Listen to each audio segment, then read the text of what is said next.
계속해서 사도행전을 우리가 보고 있는데, 교회는 일반적인 사회나 일반적인 사회의 집단과는 전혀 다르다는 것을 우리는 늘 기억을 해야 합니다. 그래서 사회에서 기대하는 걸 가지고 교회에서 기대하면 실망스러울 수도 있고 잘못 판단할 수도 있는 거예요. 교회는 주님의 명령과 성령의 임재에 의해서 시작됐고, 또 성령님이 각 사람에게 임하고 성령님이 시키시는 대로 또 하면서부터 우리 교회가 태동됐고, 방식조차 세상과는 다른 출발점이었고 첫걸음을 내디뎠다라는 것을 우리는 계속 기억할 필요들이 있습니다.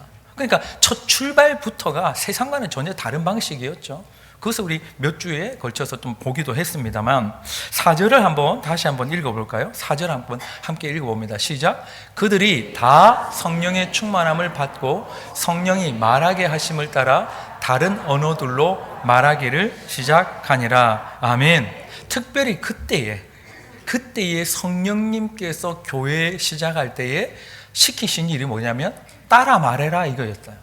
그래서 그들 모두가 따라 말하는 것이었습니다. 그것을 우리는 흔히 방언이다 이렇게 이제 표현을 하는데, 상세한 거는 조금 뒤로 차치하고서라도 그것을 은사적으로 이렇게 말하는 방언뿐만 아니라 성령님을 따라 말하고 성령님이 시키시는 대로, 지난주에 말씀드렸다시피 따라 한다는 것은 번역으로 따지면 한국어로는 시키시는 대로라고 번역할 수가 있다고 표현드렸고, 다른 번역이 그렇게 되어 있습니다. 그러니까 성령님을 따라 말하고 성령님이 시키시는 대로 하는 것은 하나님의 교회가 계속해서 유지해야 될 자세이고 방식인 거예요.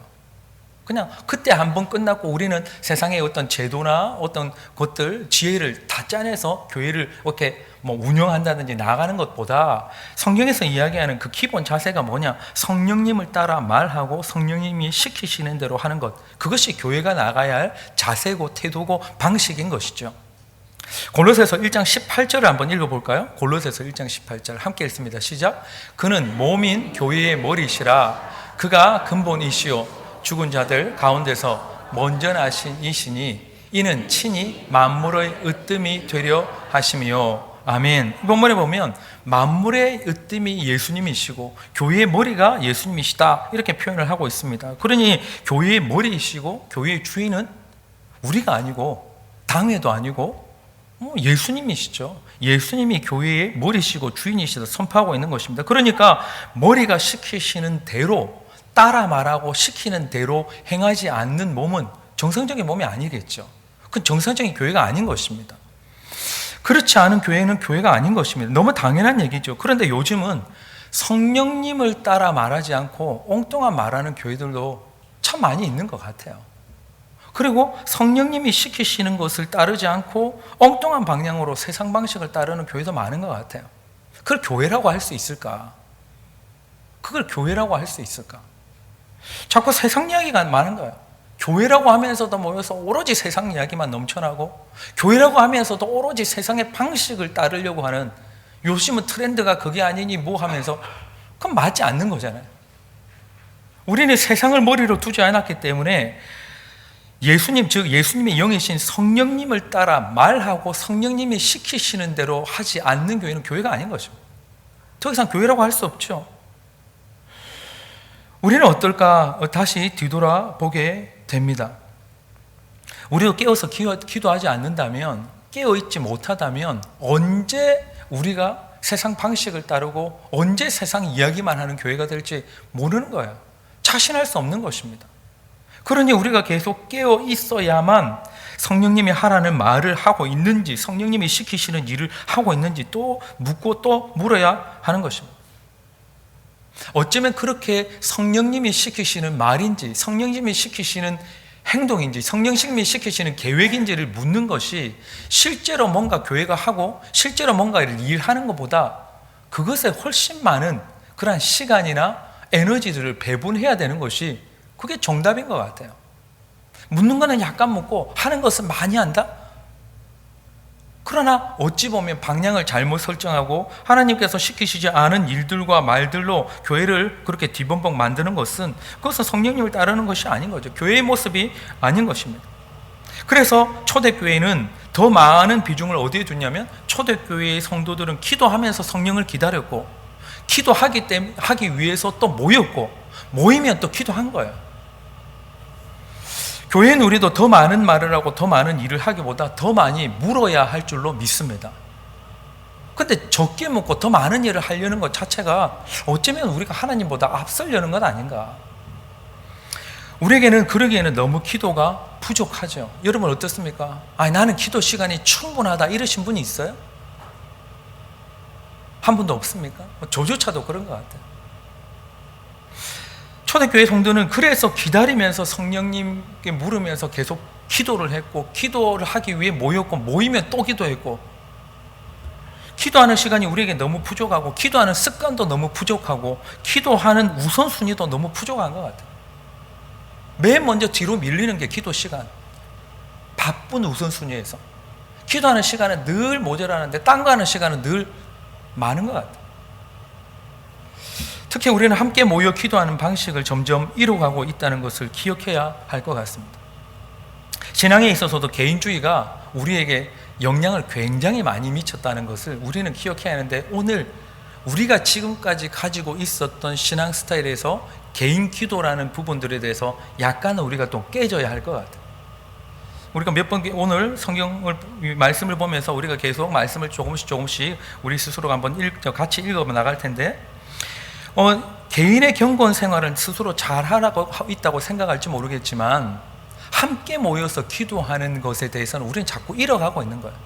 우리 교회뿐만 아니라 많은 교회들이 교회에 모여서 함께 기도하는 것뿐만 아니라 가정에서도 기도하는 것을 잃어가고 있죠. 가족조차도 함께 기도하지 않는 분위기가 계속해서 흘러가는 것 같습니다. 여러분 곰곰이 생각해 보세요. 같이 집안에 있으면 밥은 같이 먹어요. 텔레비전도 같이 봐요. 영화도 같이 보러 가요. 기도할 때는 같이 안 해요. 이상한 거 아닌가요? 초대교회는요, 모이면 기도했어요. 기도하기 위해서 모였는데, 우리는 가족끼리라도 마찬가지로 밥은 같이 먹습니다. 커피도 같이 마십니다. 근데 기도는 따로 하는 거예요. 이게 도대체 어디서 왔을까? 여러분 어떻게 생각해요? 이게 성경적인 걸까요? 혼자 하는 기도가 함께 기도하는 것보다 더 중요할까? 왜냐하면 방해도 되고 여러 가지 요인도 있겠죠. 우리 마가복음의 1장 35절 말씀을 함께 한번 읽어보도록 하겠습니다. 마가복음 1장 35절 시작. 새벽 아직도 밝기 전에 예수께서 일어나 나가. 아멘. 예수님은 종종 한적한 곳은 한적한 시간, 새벽이기 미명이기 때문에 한적한 시간에 한적한 곳에 가서 홀로 기도를 하셨습니다. 왜냐하면 아무에게도 방해받지 않고 하나님과 교제하시기 위해서. 그런데 중요한 어떤 것에 있어서는 함께 하셨던 기록들을 우리는 계속 찾아보게 돼요. 마태복음 24장 36절에서 40절 말씀을 우리 함께 한번 봉독해 보도록 하겠습니다. 5절 말씀인데 우리 천천히 한번 봉독해 봅니다. 시작. 이에 예수께서 제자들과 함께 겟세마네라 하는 곳에 이르러 제자들에게 이르시되 내가 저기 가서 기도할 동안에 너희는 여기 앉아 있으라 하시고, 베드로와 세베대의 두 아들을 데리고 가실새 고민하고 슬퍼하사 이에 말씀하시되 내 마음이 매우 고민하여 죽게 되었으니 너희는 여기 머물러 나와 함께 깨어 있으라 하시고, 조금 나아가사 얼굴을 땅에 대시고 엎드려 기도하여 이르시되 내 아버지여 만일 할만하시거든 이 잔을 내게서 지나가게 하옵소서. 그러나 나의 원대로 마시옵고 아버지의 원대로 하옵소서 하시고, 제자들에게 오사 그 자는 것을 보시고 베드로에게 말씀하시되 너희가 나와 함께 한 시간도 이렇게 깨어 있을 수 없더냐. 아멘. 예수님은 굉장히 중요한 이 겟세마네에서 기도를 하기 위해서 제자들을 동행해서 데리고 가셨습니다. 근데 가만히 생각해 보면 제자들은 예수님이 무슨 기도를 하시는지도 제대로 몰랐어요. 무슨 죽었다가 살아난다는데 듣도 못한 얘기를 하는데 또 그걸 가지고 또 하나님 앞에 기도를 하러 하는데 도대체 무슨 기도를 할지 몰랐을 것 같아요. 그래도 조금이라도 좀 알 것 같은 수제자급인 3명을 늘 몇 번을 데리고 가셨는데 제자들을 다 두시고 또 조금 더 뛰어서 3명을 데리고 가시고 더 나아가서 예수님이 기도를 하시면서 부탁을 하신 거예요. 기도하라고. 근데 이들이 어떤 자들인지 우리 알잖아요. 기도가 끝나면 일어날 일, 다 배반하고 도망갈 자들 아닙니까? 여러분 옆에 한번 보십시오. 한번 보고 한 번만 미소를 지어주세요. 다 배반하고 도망갈 사람들에게 여러분 기도 부탁하겠어요? 나 같으면 안 할 것 같아요. 저 배신자, 나를 위해 배신만 안 해도 신고만 안 해도 감사하다 이럴 텐데 무슨 속 깊은 기도 제목을 얘기하겠습니까? 근데 예수님은 아시면서 이들을 데리고 가가지고 이 중요한 기도를 그들에게, 이 배신할 자들에게, 이 조는 자들에게, 그들에게 예수님이 기도 부탁을 하신 거예요. 함께 기도를 하신 것입니다. 제자들은 기도하러 가서도 다 졸고 다 잤어요. 예수님이 신경 안 쓴 게 아니라 기도 중간에 와서 보신 거 아니에요. 기도 열심히 하고 있는지. 그런데 다 졸고 있는 거예요. 예수님이 그냥 기도에 집중하면 좋은데 와서 한 번씩 체크하니까 더 기도에 집중이 안 됐을 것 같아. 묵상하다 보니까 저는 그런 생각이 드는 거예요. 야, 이 기도를 방해한 거구나. 이게 기도를 도운 게 아니라. 생각해보면 기도 방해꾼 아닙니까? 어쩌면 예수님이 겟세마네에 혼자 기도하셔도 충분했고 그게 더 나았을 수도 있을 것 같아요. 중간에 끊지 않고 와서 야 뭐하냐 이렇게 안 보고 계속 기도를 집중해서 하나님께 하실 수도 있었을 텐데 자는 거 깨워야 돼. 뭐 신경 쓸 일이 많잖아요. 그냥 혼자 기도해도 충분하셨을 때도 불구하고 예수님은 졸고 자고 오히려 방해가 되는 제자들을 어떻게 했습니까? 데리고 가신 거예요. 함께 기도하기 위해서. 중요한 순간에 예수님도 그렇게 기도하셨는데 우리는 중요한 기도는 어떻게 하냐면 혼자 기도하는 거예요. 정말 중요한 기도는 누구에게 부탁을 잘 안 해요. 그냥 혼자만 끙끙 앓아서 기도해요. 말하기도 그렇고 내놓기도 그렇고 부끄럽기도 하고 뭐 이것까지 기도 부탁할 게 있겠냐. 그리고 내 비밀을 알면 안 될 것 같아. 뭐 여러 가지 생각들이 있겠지만 정말 중요한 기도는 잘 함께 기도하지 않습니다. 함께 나와서 우리 함께 기도의 자리에 나와서도 내놓지 않는 거예요. 그리고 정말 중요한 기도는 혼자 골방에 가서 기도해야 된다는 그런 생각을 가집니다. 그건 전혀 성경적이지도 않고 성경적인 근거도 없는 거예요. 어떤 사람은 개인 기도가 더 중요하지 않냐라고 생각하면서 이 구절을 떠올릴 것 같습니다. 이 구절을 어떤 거냐 한번 읽어봅니다. 마태복음 6장 6절을 함께 읽어보도록 하겠습니다. 시작.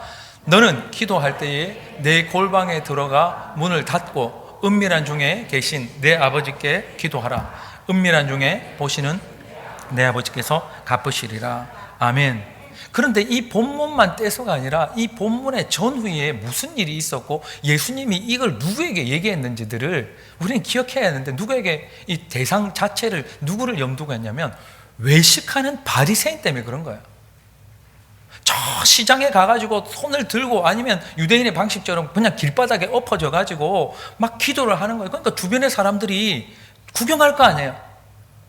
주야, 나는 뭐 11쪽으로 몇 해에 몇 번씩 내고 뭐 이렇게 기도를 한 거예요.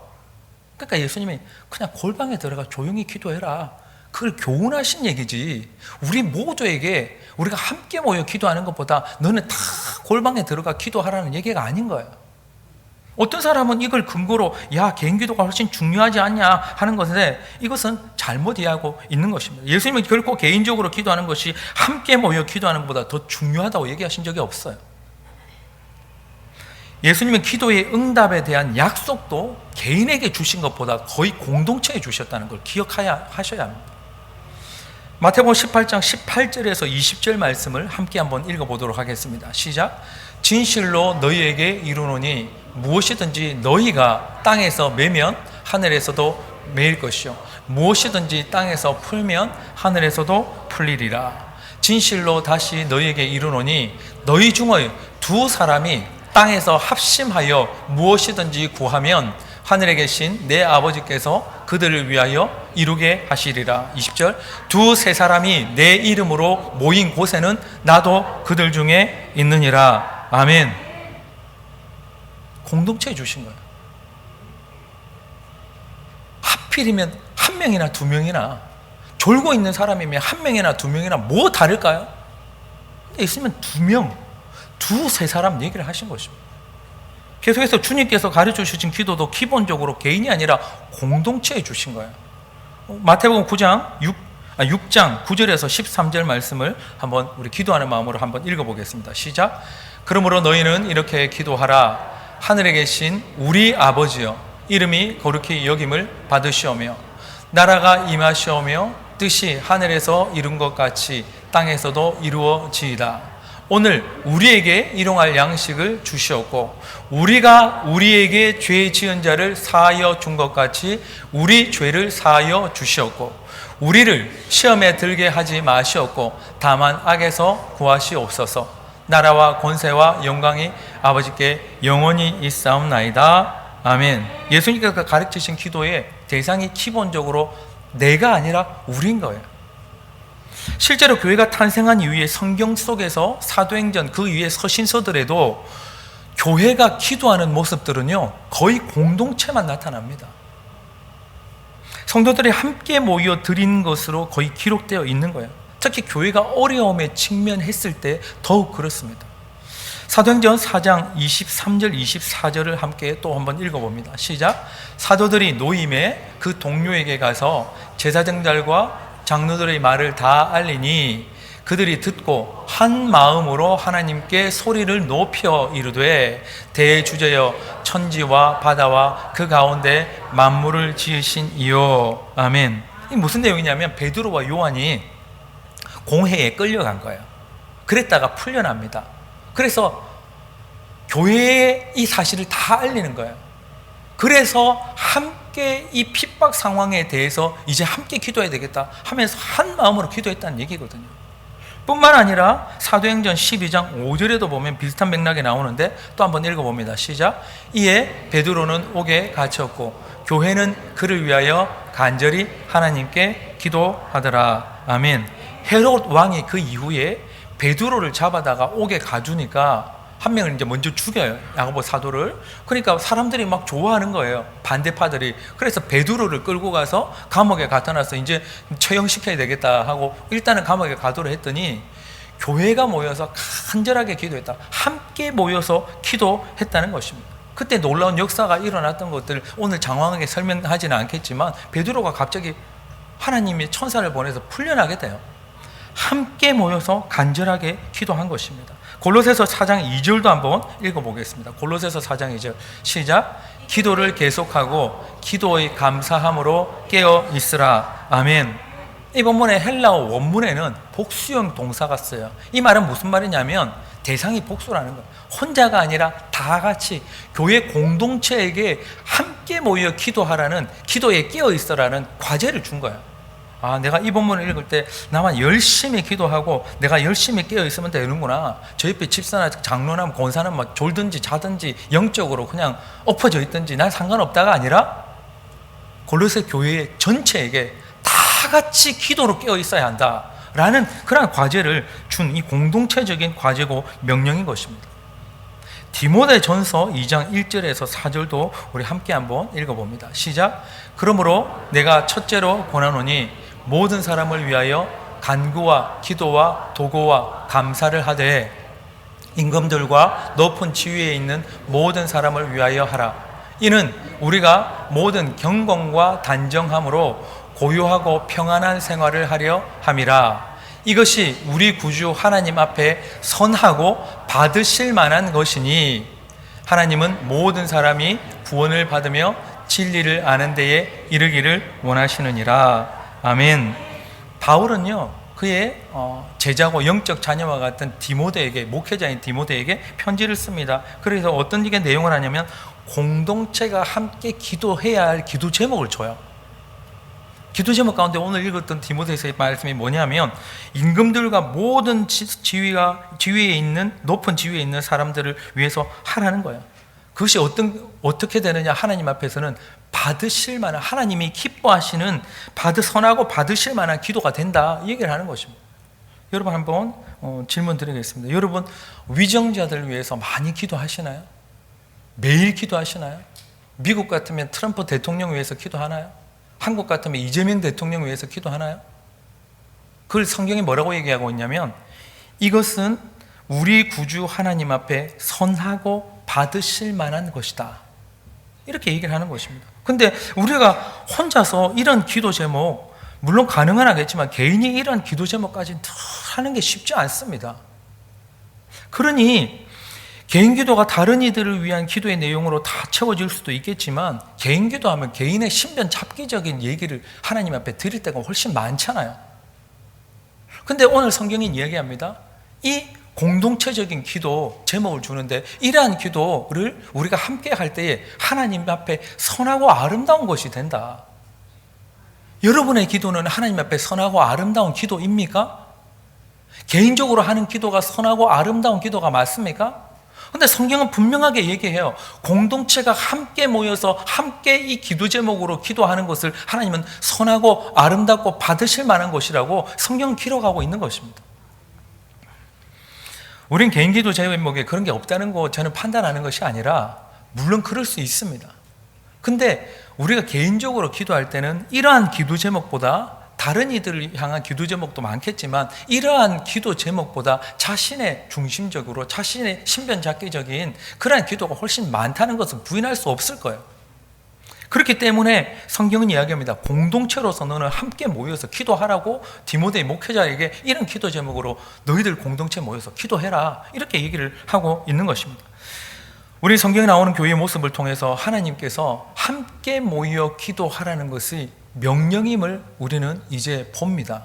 그것은 선택사항이 아니라는 거예요. 하나님이 기뻐하시는 것이 함께 모여 기도하라는 것이고 그것은 명백하게 성령님이 시키시는 기도인 줄로 믿습니다. 우리 처음에 시작할 때 봤잖아요. 성령님이 시키시는 대로 하지 않는 교회는 교회가 아닌 거예요. 성령님이 명백하게 이것을 시키시고 있는 함께 모여 기도하라고 하신다면 우리는 여기에 따르는 것이 교회의 본연의 모습일 것입니다. 말씀도 직접적으로 이것을 이야기하고 있는데 우리 잘 아는 말씀을 한번 읽어봅니다. 히브리서 10장 25절의 말씀을 함께 읽습니다. 시작. 모이기를 패하는 어떤 사람들의 습관과 같이 하지 말고 오직 권하여 그날이 가까움을 볼수록 더욱 그리하자. 아멘. 여기 언급하는 모이기를 패하는 어떤 사람들이 되지 않기를 바랍니다. 자기만 안 모여도 되는데 모이지 말자고 패하는데 또 선동하는 사람들도 있어요. 성경은 여기에 대해서 적나라하게 콕 집어서 얘기합니다. 모이기를 패하는 어떤 사람들이라고. 기도하기 위해서 모이고 또 모이면 기도하고 또 여기 하나 더 그렇게 하자고 서로 권하라고 돼 있으니까 서로 그렇게 하자고 권하는 우리 모든 교회의 공동체 우리 성도님들 될 수 있기를 예수님 이름으로 축복합니다. 여기 표현하고 있잖아요. 그렇게 하기를 서로 권해라. 오직 권하여. 자기만이 아니라 권하는 거예요. 뭘 하자고? 함께 모이자고. 함께 모여서 기도하기 모여서 모이고 모이기 위해서 기도한다. 또 모이면 기도한다. 말씀을 정리해 봅니다. 성령님이 시키시는 대로 성령님께서 지시하는 대로 하지 않는 교회는 교회가 아니라 교회 간판을 견 종교라는 주제를 삼은 그러한 사회단체와 친목단체로 변질되고 또 전락할 것입니다. 우리는 어떤가? 우리 스스로를 뒤돌아볼 때에 우리는 모이기 위해서 모이기 위해서 기도하고 모이면 또 기도하고 우리 그렇게 하는 또 기도하기 위해서 모이는 그러한 단체인가? 아니면 성령님이 분명히 지시함에도 불구하고 우리는 그저 종교 얘기만 그저 주제로 삼는 친목단체로 전락되는 건 아닌가? 우리는 매일같이 우리를 뒤돌아봐야 할 것입니다. 이제 자신만의 기도 스타일이 아니라 성령님이 시키시는 대로 할 수 있는 우리 모두가 됐으면 좋겠습니다. 오늘 중심으로 본 성령님이 시키신 방식은 어떤 거예요? 함께 모여서 기도하라는 것입니다.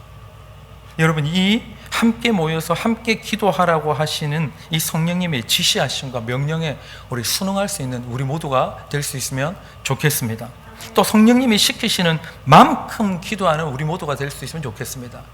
자신이 정한 분량만큼이 아니라 요 정도만 나 기도 충분히 했다 정도가 아니라 성령이 시키시는 만큼 기도할 수 있는 우리 모두가 됐으면 좋겠어요. 초대교회 성도들이 그렇게 하지 않았습니까? 9일만 기도하면 되지 왜 열흘이었을까? 성령님이 오실 때까지 기도한 것이고 시키시는 만큼 기도했던 것을 우리는 봅니다.